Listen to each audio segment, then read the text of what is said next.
The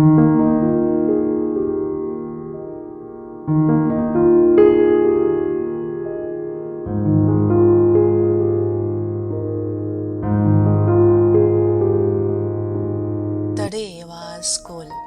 After eating the noon meal in mindfulness, each bhikkhu washed his own bowl and placed his cushion on the earth to sit facing the Buddha. The many squirrels that lived in bamboo forest mingled freely with the monks, and some climbed up into bamboo trees to gaze down at the gathering.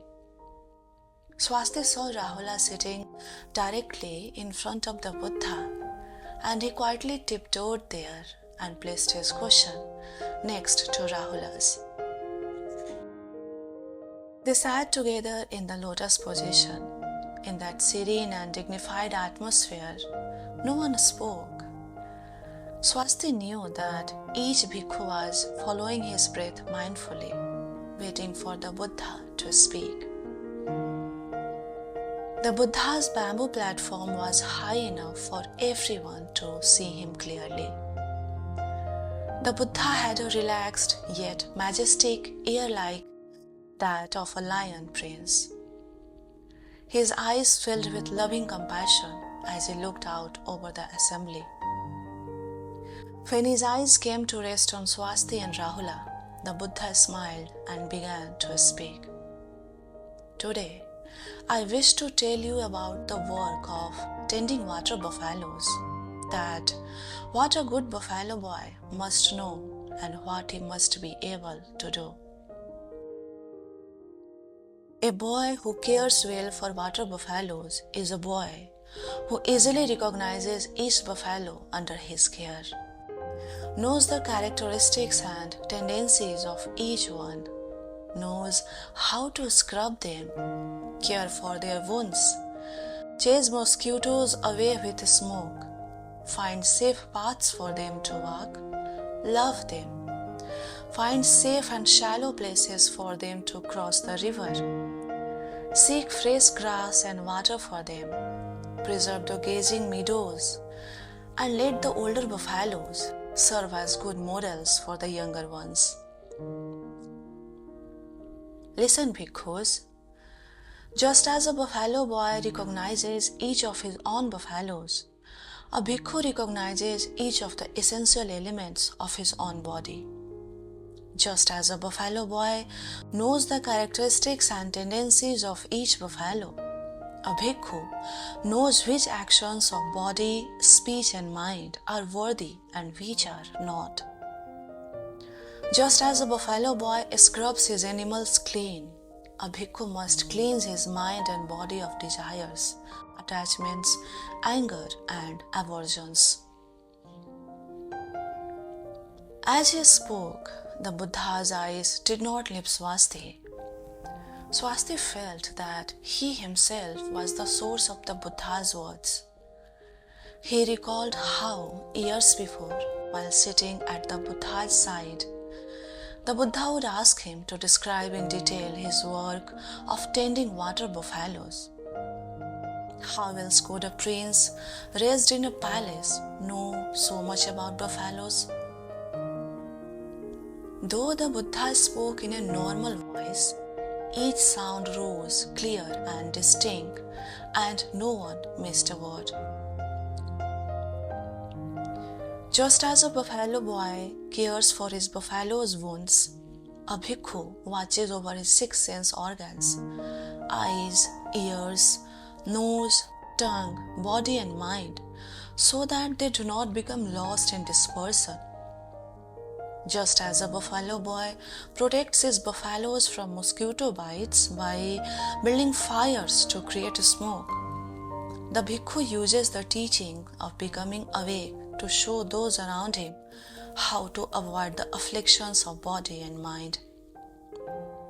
Just as the buffalo boy finds a safe path for the buffaloes to walk, the bhikkhu avoids those paths that lead to his desire for fame, wealth and sexual pleasure, places such as taverns and theatres. Just as a buffalo boy loves his buffaloes, the bhikkhu cherishes the joy and peace of meditation. As the boy finds a safe, shallow place in the river for the buffaloes to cross, the bhikkhu relies on the Four Noble Truths to negotiate this life. As the boy finds fresh grass and water for his buffaloes, the bhikkhu knows that four establishments of mindfulness are the nourishment leading to liberation. As the boy preserves the fields by not overgrazing them, the bhikkhu is careful to preserve the relationships with the nearby community as he begs offering. As the boy lets the older buffaloes serve as models for the younger ones, the bhikkhu depends on the wisdom and experience of their elders. O bhikkhus, a bhikkhu who follows these 11 points will attain arhatship in the span of 6 years of practice. Svasti listened in astonishment. The Buddha had remembered everything he had told him 10 years before and was able to apply each detail to a bhikkhu's practice. Though Svasti knew the Buddha was teaching the entire assembly of the monks, he also had this distinct impression that the Buddha was addressing him directly. The young man's eyes did not wander even once from the Buddha's countenance. These were words to hold in one's heart. Of course, there were terms such as 6 sense organs, 4 noble truths, 4 establishments of mindfulness, which Svasti did not yet understand. He would ask Rahula later to explain these terms, but he knew he understood the essential meaning of the Buddha's words. Buddha continued to speak. He told the assembly about choosing a safe path for the buffaloes to walk. If the path was overgrown with thorns, the buffaloes would get cuts which could become infected. If the buffalo boy did not know how to take care of wounds, his buffaloes could become feverish and even die. Practicing the way was the same. If a bhikkhu did not find a proper path, he could become wounded in mind and body. Greed and anger could further poison his wounds until they grew so infected that the way to enlightenment became hindered. The Buddha paused. He motioned for Svasti to come up and stand beside him. Svasti stood with his palms joined while Buddha, smiling, introduced Svasti to the assembly. 10 years ago, I met Svasti in the forest near Gaya, just before I realized the way. He was then 11 years old. It was Svasti who gathered armfuls of kusa grass, which I used for a cushion to sit beneath the Bodhi tree.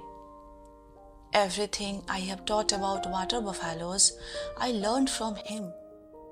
I know he was a good buffalo boy, and I know he will be a fine bhikkhu. Everyone's eyes were on Svasti, and he could feel his ears and cheeks tingling and becoming very red.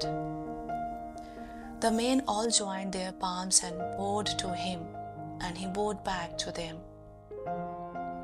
The Buddha then concluded the Dharma talk by asking Rahula to recite the 16 methods of conscious breathing. Rahula stood, placed his palms together, and recited each method in a voice as bright and clear as a bell. When he finished, he bowed to the community, and the Buddha stood up and slowly walked back to his hut. After he did so, all the monks in the assembly took their own cushions and walked slowly to their own spot in the forest. Some of the monks lived in huts, but many slept and meditated outdoors beneath the bamboo trees. Only when it rained very hard did they pick up their cushions and seek shelter in the residential huts or lecture halls. Swasti's teacher Sariputta had assigned him to share a space outdoors with Rahula. When Rahula was younger, he had to sleep in a hut with the teacher who served as his guardian, but now he had a spot under the tree. Svasti was happy to be with Rahula.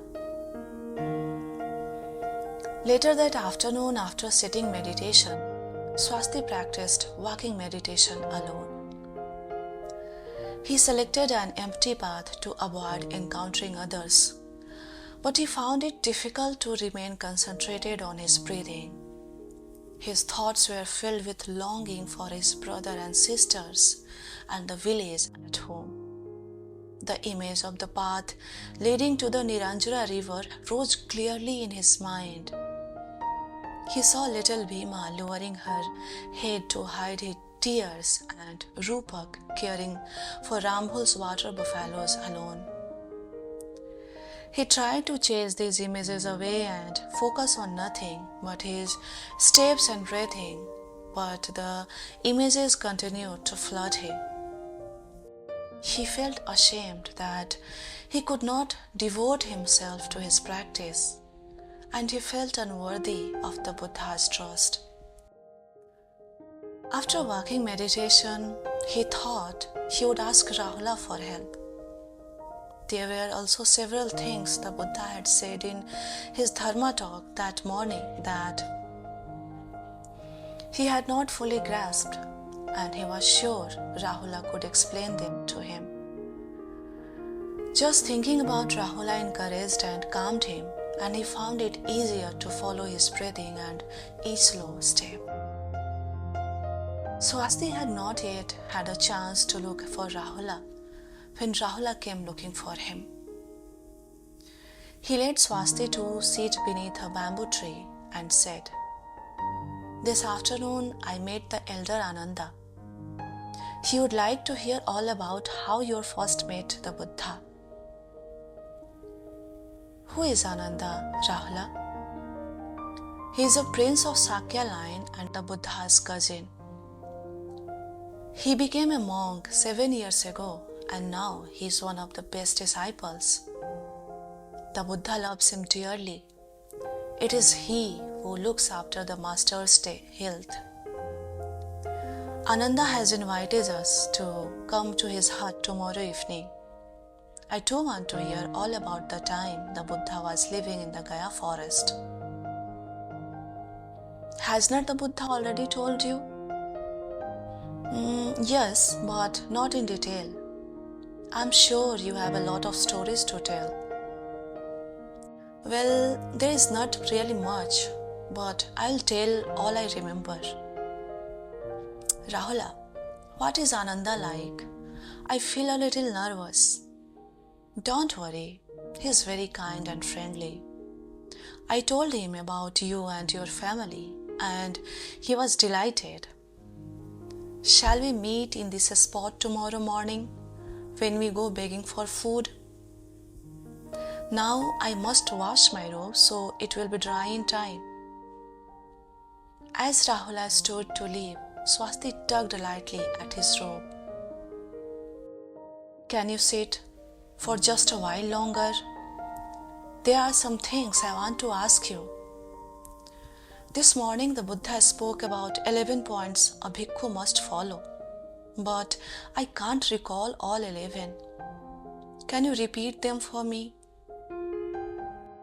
"I can only remember 9 myself, but don't worry, tomorrow we can ask Ananda." "Are you sure the elder Ananda will remember all of them?" "Positive. If it had been 111, Ananda would still remember. You don't know Ananda yet, but everyone here admires his memory. It's incredible. He can repeat flawlessly everything the Buddha has said without leaving out even one tiny detail. Around here, everyone calls him the most learned of all the Buddha's disciples. So, whenever someone forgets something the Buddha has said, they seek out Ananda. Sometimes the community organizes study sessions in which Ananda goes over the Buddha's basic teachings. Then we are very lucky. We will wait and ask him tomorrow. But there is something else I want to ask you. How do you quiet your mind during the walking meditation? Do you mean to say that during your walking meditation, other thoughts came into your mind, like thoughts of missing your family? Svasti grasped his friend's hand. How did you know? That's exactly what happened. I don't know why I missed my family so much this evening. I felt terrible, but I don't seem to have enough resolve to practice the way. I feel ashamed before you and the Buddha. Rahula smiled. Don't be ashamed. When I first joined the Buddha, I missed my mother, my grandfather, and my aunt. Many nights I buried my face in my cushion and cried alone. I knew that my mother, grandfather, and aunt missed me too. But after a while, it was better. Rahula helped Svasti up to a standing position and gave him a friendly hug. Your brother and sisters are lovely. It's only natural for you to miss them. But you will get used to your new life. We have got lots of works to do here. We must practice and study. But listen, when we get a chance, I'll tell you about my family. All right? Svasti held Rahula's hand in his own hands and nodded. Then they parted, Rahula to wash his robe and Svasti to find a broom to sweep the paths clear of bamboo leaves.